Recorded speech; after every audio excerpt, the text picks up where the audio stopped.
Winnie the Pooh and some bees. Here is Edward Bear coming downstairs, bump, bump, bump on the back of his head, behind Christopher Robin. It is, as far as he knows, the only way of coming downstairs. But sometimes he feels that there really is another way, if only he could stop bumping for a moment and think of it. And then he feels that perhaps there isn't. Anyhow, here he is at the bottom and ready to be introduced to you, Winnie the Pooh. When I first heard his name, I said, just as you're going to say, but I thought he was a boy. So did I, said Christopher Robin. Then you can't call him Winnie. I don't, but you just said he's Winnie the Pooh. Don't you know what "the" means? Ah, yes, now I do, I said quickly, and I hope you do too, because it's all the explanation that you're going to get. Sometimes Winnie the Pooh likes a game of some sort when he comes down the stairs. And sometimes he likes to sit quietly in front of the fire and listen to a story. This evening... Wait, what about a story? Said Christopher Robin. What about a story? I said. Could you very sweetly tell Winnie the Pooh one? Oh, I suppose I could, I said. What sort of stories does he like? About himself, because he's that sort of bear. Oh, I see. So could you very sweetly? Oh, I'll try, I said. So I tried.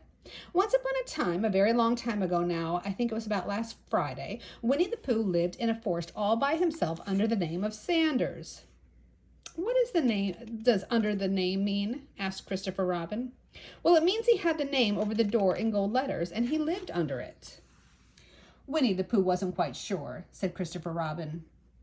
Now I am, he said in a growly voice. Well, then I will go on, said I. One day when he was out walking, he came to an open place in the middle of the forest, and in the middle of the place was a large oak tree, and from the top of the tree there came a loud buzzing noise. Winnie the Pooh sat down in front of the tree, put his head between his paws, and he began to think. First of all, he said to himself, that buzzing noise means something. You don't get a buzzing noise like that, just buzzing and buzzing, without it meaning something. And if there's a buzzing noise, somebody is making the buzzing noise. And the only reason for making a buzzing noise that I know of is because you're a bee. And then he thought for a long time, and he said, and the only reason for being a bee that I know of is making honey. And then he got up and he said, and the only reason for making honey is so that I can eat it. And so he began to climb the tree. He climbed and he climbed and he climbed, and he sang a little song to himself, and it went something like this. Isn't it funny how a bear likes honey? Buzz, buzz, buzz, wonder why he does. And then he climbed a little further and a little further, and then just a little further. And by that time he had thought of another song. It's a very funny thought that if bears were bees, they build their nests at the bottom of trees. And that being so, if the bees were bears, we shouldn't have to climb up all these stairs. He was getting rather tired by this time, so that is why he sang a complaining song. He was nearly there now, and if he just stood on that branch, crack. Oh, help, said Pooh, as he dropped 10 feet on the branch below him. If only I hadn't, he said, and then he bounced 20 feet to the next branch. You see what I meant to do, he explained, as he turned head over heels and crashed onto another branch 30 feet below. What I meant to do, of course, it was rather, he admitted, and he slithered very quickly through the next 6 branches. It all comes, I suppose, he decided, as he said his goodbye to the very last branch, spun around 3 times, and he flew gracefully into a gorse bush. Well, it all comes from liking honey so much. Oh, help. And he crawled off the gorse bush, brushed the prickles off of his nose, and he began to think again. And for the first person he thought of, well, that was Christopher Robin. Was that me? Said Christopher Robin in an awed voice, hardly daring to believe it. That was you. Christopher Robin said nothing, but his eyes got larger and larger, and his face got pinker and pinker. So Winnie the Pooh went round to find his friend Christopher Robin, who lived behind a green door in another part of the forest. Good morning, Christopher Robin, he said. Good morning, Winnie the Pooh, said you. I wonder if you've got such a thing as a balloon about you. A balloon? Well, yes, I said to myself coming along, I wonder if Christopher Robin has such a thing as a balloon about him. I just said it to myself, thinking of balloons and wondering. What do you want a balloon for? You said. Winnie the Pooh looked around to see that nobody was listening. He put his paw to his mouth and he said in a very deep whisper, Honey. But you don't get honey with balloons. I do, said Pooh. And with that, it happened that you had been to a party the day before at the house of your friend Piglet, and you had balloons at the party, and you had a big green balloon, and one of Rabbit's relations had a big blue one. And they had left it behind, being really too young to go to a party at all, and so you had brought the green one and the blue one home with you. Which one would you like? You asked Pooh. He put his head between his paws and he thought very carefully. Well, it's like this, he said. When you go after honey with a balloon, the great thing is not to let the bees know that you're coming. Now, if you have a green balloon, they might think that you are part of the tree and not notice you. And if you have the blue balloon, they might think that you are part of the sky and not notice you. And the question is, which is most likely? Well, wouldn't they notice you underneath the balloon? You asked. Well, they might or they might not, said Winnie the Pooh. You never can tell with bees. And he thought for a moment. He said, I shall try to look like a small black cloud. That will deceive them. Then you had better have the blue balloon, you said. And so it was decided. Well, you both went out to the blue balloon, and you took your gun with you, just in case, as you always did. And Winnie the Pooh went to a very muddy place that he knew of, and he rolled until he was black all over. And then with the balloon all blown up as big, and you and Pooh were both holding onto the string, you let go suddenly. And Pooh Bear floated gracefully up the tree and stayed there, level with the top of the tree, at about 20 feet away from it. Hooray, you shouted. Isn't that fine? Shouted Winnie the Pooh down to you. What do I look like? Well, you look like a bear holding onto a balloon, you said. Oh, not like a small black cloud in a blue sky? Well, not very much. Oh, well, perhaps from up here it looks different. And as I say, you never can tell with bees. There was no wind to blow him nearer to the tree, and so there he stayed. He could see the honey and he could smell the honey, but he couldn't quite reach the honey. After a little while, he called down to you. Christopher Robin, he said in a loud whisper. Hello. I think the bees suspect something. What sort of thing? Well, I don't know, but something tells me that they're suspicious.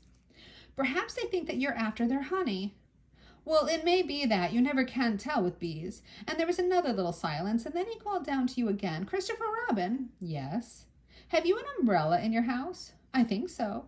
I wish you would bring it out here and walk up and down with it and look up at me every now and then and just say, tut, tut, it looks like rain. I think if you did that, I think it would help the deception that we are practicing on these bees.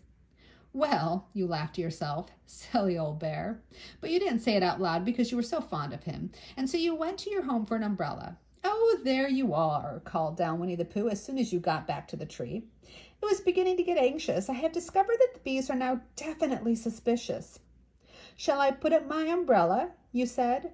Yes, but wait just a moment. We must be practical. The important bee to deceive is the queen bee. Can you see which one is the queen bee from down there?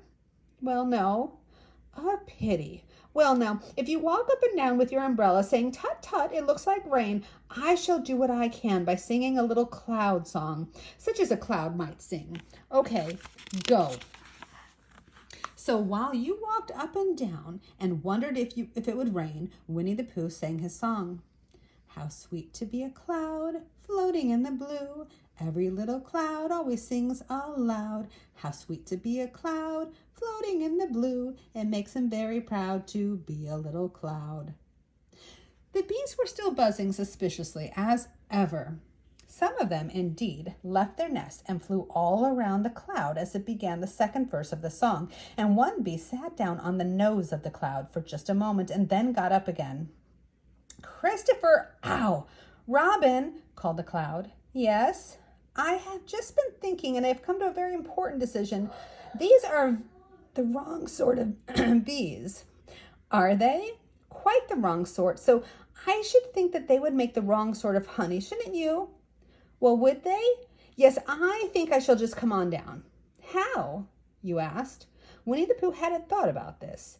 If he let go of the string, he would fall, bump, and he didn't like the idea of that. So, he thought for a long time. And then he said, Christopher Robin, you must shoot the balloon with your gun. Have you got your gun? Well, of course I have, you said.